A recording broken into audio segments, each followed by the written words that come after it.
খাবে? হ্যাঁ খাবে। কই কইলে আচ্ছা না মা খাবে?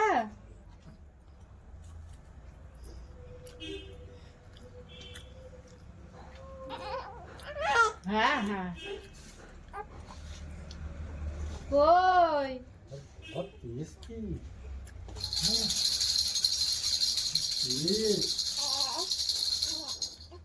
তো কি ভালো লাগে না? ভালো লাগে। হ্যাঁ ভালো লাগে। আর কি বলতে মাম্মাম কই বুড়ো দাদা কি করছে? আজ হ্যাঁ মাম্মামের আবারও জ্বর আসবে, আবার এই জ্বরটা 3-4 দিন ওকে ভোগাবে। তো হ্যালো এভরিওয়ান, আমি গৌরী। আমার নতুন একটা ভিডিওতে তোমাদের সবাইকে জানাই অনেক অনেক ভালোবাসা। আশা করছি তোমরা সবাই অনেক ভালো আছো, আর তোমাদের আশীর্বাদ আর ভালোবাসায় আমরা অনেক সুস্থ আছি। তো আজ ভিডিওটা আমি এই সকাল থেকেই শুরু করছি, আর এখন বাজে ওই সকাল 8:30 মতন। আর আজকে আমরা একটু তাড়াতাড়ি ব্রেকফাস্ট করে নিচ্ছি, কারণ আজকে অনেক কাজ আছে। সবচেয়ে বড় কথা, আজকে মিঠির ভ্যাকসিন আছে। তো ওই জন্য আরও সমস্ত কাজগুলো আমরা একটু সকাল সকালই করে নিচ্ছি। তো মা সকালে উঠেই আজকে ব্রেকফাস্টটা করেছে, আর আজকে ব্রেকফাস্ট করেছিল ওই আটাই ওটস দিয়ে আর সমস্ত সবজি দিয়ে, ওটাকে জল রুটির মতো করে ঝাল ঝাল করে বানিয়েছিল ডিম দিয়ে। এটা কিন্তু খেতে সত্যিই অনেক ভালো হয়।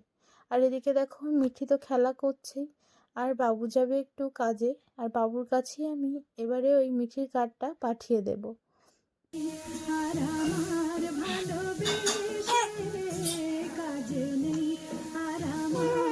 এইটাই দাও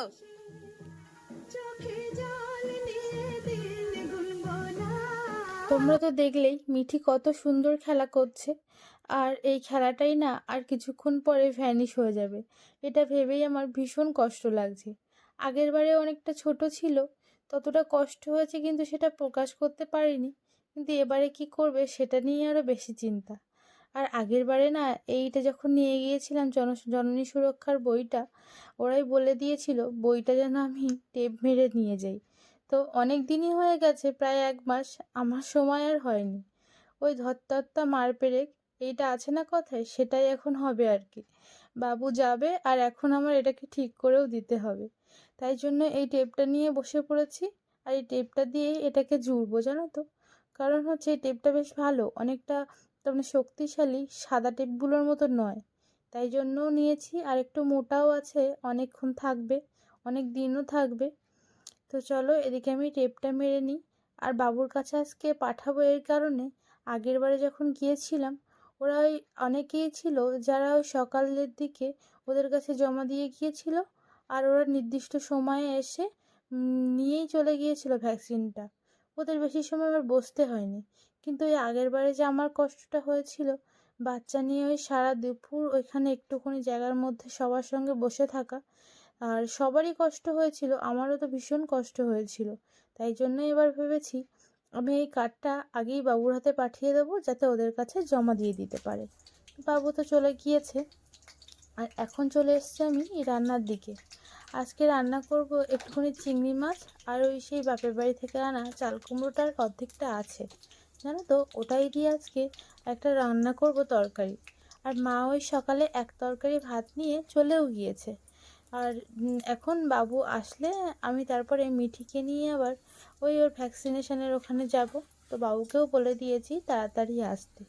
তো দেখো এখানে আমি কড়াইতে তেল গরম করে তাতে 5 ফোড়ন দিয়ে দিয়েছি।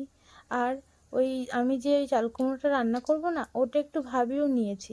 ওই চাল কুমড়োতে একটা টকশো ভাব থাকে না, সেটাই আর কি কেটে যাওয়ার জন্য। আর সেদ্ধ করে নিলেও কি হয়, তাড়াতাড়ি রান্না হয়ে যায়, অনেকটা জলও ঝরে যায়, তাতে অনেকটা সুবিধাই হয়। আর আজকে একটু রান্নাটা আমি তাড়াতাড়িই বসাচ্ছি, কারণ বাবু আসবে, তারপরে আমি মিঠিকে রেডি করে তো নিয়ে যাব।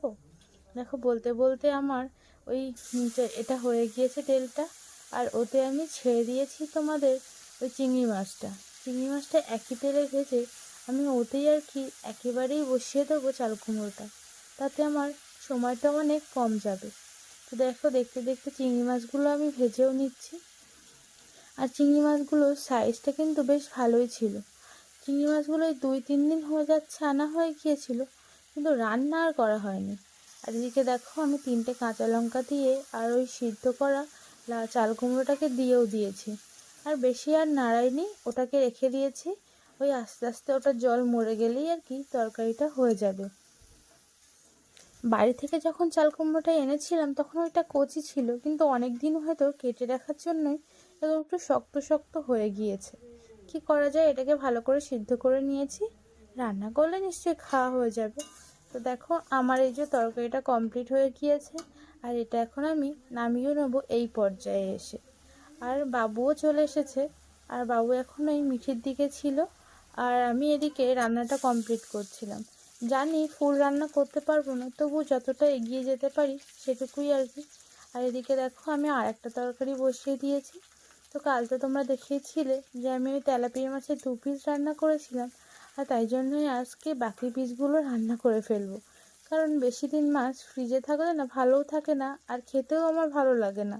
আমার কেন, আমাদের বাড়িতে কেউ ওই ফ্রিজে রাখা মাছ যেন পছন্দই করে না। ওই জন্য আজকে যে কটা পিস আছে ওইগুলো রান্নাও করে ফেলবো। তো দেখো এদিকে আমি পেঁয়াজটা তেলে দিয়ে দিয়েছি, আর একটু বেশিই পেঁয়াজ দিয়েছি, কারণ ওই বাসি মাছ তো একটু অন্যরকম টেস্ট, তাই জন্য আর কি ওইটা ঢাকার জন্যই বেশি পেঁয়াজ দিয়ে দিয়েছি। আর এদিকে দেখো আমি এদিকে রান্না করছি আস্তে আস্তে, আর ওদিকে মিঠি একটু ঘুমিয়েও পড়েছিল। আমি ওই জন্য ডিস্টার্ব করিনি, কারণ এখন একটু ঘুমিয়ে নিই, নইলে ওই তো ভ্যাকসিন দেবে, তারপরে আর ওর ঘুম হবে না। ভীষণ ব্যথা হয় নাকি, বাচ্চাদের তো ভীষণ জ্বর আসে। আগের বার তো মিঠির জ্বর এসেছিল 1-2, 101-2। সে যে কী কষ্ট মিঠিই জানে, আর আমি ওর সাথে ছিলাম, আমিই জানি।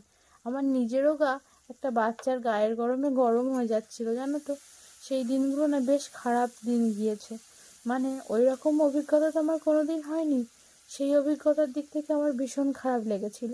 তো এবারেও আবার সেই একই সিচুয়েশান হবে হয়তো। মিঠি তো তখন অনেকটা বলতে পারেনি, শুধু কান্না করতো, কিন্তু এখন তো আরও বেশি ছটফটে হয়ে গিয়েছে, আর আগের থেকে অনেকটা বড়ও হয়ে গিয়েছে। তাহলে হয়তো আরও বেশি ঘ্যান ঘ্যান করবে আগের বারের থেকে।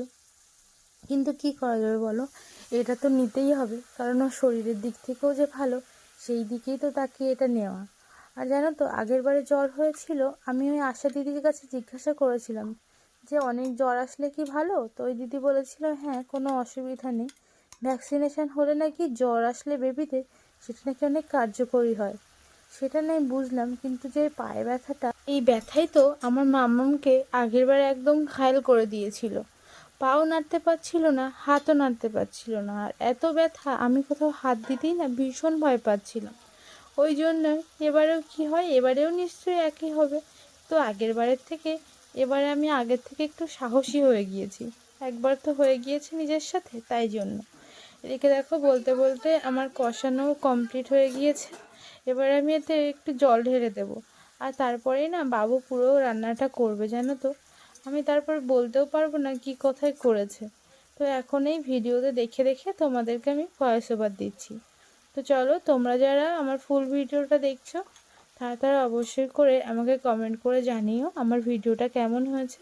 আর যদি তোমাদের ভালো লাগে তাহলে একটা কমেন্ট, লাইক আর আমার চ্যানেলটিকে সাবস্ক্রাইব করে দিও।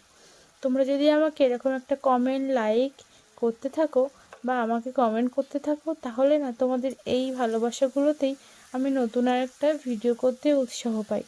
তো চলো তোমরা ঝটপট করে আমার ফুল ভিডিওটা দেখো, আর কেউ একটু স্কিপ করে যেও না, কারণ আজকে না মিঠির 2nd দিনের ভ্যাকসিন। তো ও কী করবে তোমরা সেটা অবশ্যই দেখতে পাবে যদি ফুল ভিডিওটা দেখো। তো চলো, মিঠির তো কষ্ট হবে জানি, তবু ওই কি ভয়েস দিতে গিয়েও আমার নিজেরও এখন অনেকটাই কষ্ট হচ্ছে, জানো তো। এদিকে দেখো বলতে বলতে ঝোল ফুটেও গিয়েছে, আর বাবু তারপরে না চাপা দিয়ে দিয়েছিল। আর এখন আমি চলে এসেছি মিঠির স্নান করে, ও একটু ঘুমাচ্ছে, খাইয়েও দিয়েছি। আর এই ফাঁকে আমি ওই যেটুকু মানে পড়েছিল জিনিসপত্র যেগুলো রান্না করতে গেলে লাগে আনুষঙ্গিক, সেগুলোই আমি আর কি গুছিয়ে এক জায়গায় রেখে যাচ্ছি। এগুলোই বিকালবেলায় এসে যদি পারি, মিঠি যদি ভালো থাকে, তাহলে আমি এগুলো সব গুছিয়ে বা পরিষ্কার করে নেব। আর বাবু ওদিকে সমস্ত কাজ বাজ করছে, নিজে স্নান দান করছে, আবার পুজো পার্বণও করেছে তার মধ্যে।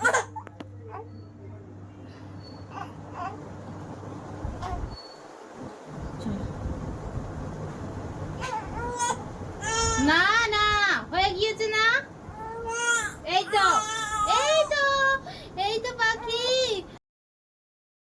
তোমরা তো দেখতেই পাচ্ছ আমি এখন এই মিঠিকে রেডি করছি। ওকে রেডি করে নিয়ে ওকে রেখে তারপরে আমি যাব নিজে স্নান করে আর গুছিয়ে নেব। কারণ ওই এখন বাজে এরকম 12:30 মতো বেজে গিয়েছে। আর আশা দিদি বলেছিল আমাকে 12:30টার দিকে ফোন করতে, তো আমি একবার ফোন করেও নিয়েছি। উনি আধ ঘন্টা পরে যেতে বলেছে। আমি ওই 12:40-এর দিকেই যাবো, জানো তো। তাতে একটু বসে থাকতে হয়, তাও ভালো। আর এদিকে আমি স্নান করেও নিয়েছি আর এখন হয়ে গিয়েছে রেডি। এই যে মিঠিও রেডি হয়ে গিয়েছে আর আমি রেডি হয়ে গিয়েছি। আর মিঠি না কোথাও যাওয়ার আগে থেকে এভাবেই ঘুমিয়ে পড়ে, জানো। আর এখন চলে এসেছি, এসে আগে প্রথমেই সই করতে হয়, সেটাও করে নিয়েছি। আর এই যে তোমাদের মিঠি ঘুমু ঘুমু করছে, ওর ওঠার কোনো নামই নেই। আর দেখো এখন সব বাচ্চাদেরকেই দিদি দিচ্ছে ভ্যাকসিন, আর প্রত্যেকটা বাচ্চা ভীষণ কাঁদছে। আর এদিকে দেখি মিঠি মাঝখানে একটু জেগে গিয়েছে, আর কারা কাঁদছে ও সেটাই দেখছিল আর কি, মিটমিট করে। আমিও বলছিলাম তোমার পালা এবারে। তারপরে আমরা বাড়িতে চলে এসেছি। আমার শোনা শোনা মা যাবে, ওই জন্য কাঁদছে, মা বুঝছে না, তো মাম্মা বুঝছে না। আমার সোনা আমার সঙ্গে যাবে। হ্যাঁ আমার সোনা মা তো তুমি, আমার সোনা মা কই, সোনা সোনা কই, এটা সোনা মা, আমার গোপালী মা, আমার সোনা সোনা মা, এটা তাই তো সোনা সোনা মা, তো সোনা সোনা মা। ও আমার মাম্মা, ওই দেখো লাইট দেখছো, হ্যাঁ আমার সোনা মা দেখেছে। হ্যাঁ হ্যাঁ হাই উঠলেও বিরক্তি বলো, হ্যাঁ হাই উঠলেও বিরক্তি বলছে। হ্যাঁ তুমি সিঁদুর পরলে না? পড়িনি, যা পড়েই দেখতো ফুল্লি মা, এটা আমার ফুল্লি মা, এটা আমার ফুল্লি মা। তাকিয়ে দেখো, তোমার সোনামা সোনামা সোনামা, তোমার সোনা। তো দেখলেই যে মিঠির মুখটা কেমন ছলছল করছে। হ্যাঁ, ওর ভীষণ জ্বর এসেছিল। আর দেখো এদিকে বাবু আর মা সেই অন্নপ্রাশন বাড়ি যাবে। সেই যে আমি থালাটা রেডি করেছিলাম না, সেই সেটটা ওটাই নিয়ে যাবে, আর একটা জামা। তো মা আর বাবু তো বেরিয়ে পড়েছে, আর আমরা এই যে বসে বসে বারান্দাতে সময় কাটাচ্ছি। আর তারপরে না মা এনেছিল পার্সেল, ওদের পার্সেল সিস্টেম ছিল। আর সেটা যে এই যে। তা আজ ভিডিওটা এই পর্যন্তই, দেখা হবে অন্য একটা ভিডিওতে। আর আমার ফুল ভিডিওটা দেখার জন্য তোমাদেরকে জানাই অনেক ধন্যবাদ। তো চলো, নিজেদের খেয়াল রাখো, ভালো থাকো, সুস্থ থাকো। আবার নতুন একটা ভিডিও নিয়ে কাল তোমাদের সঙ্গে হাজির হচ্ছি। ততক্ষণ নিজেরা অনেক সুস্থ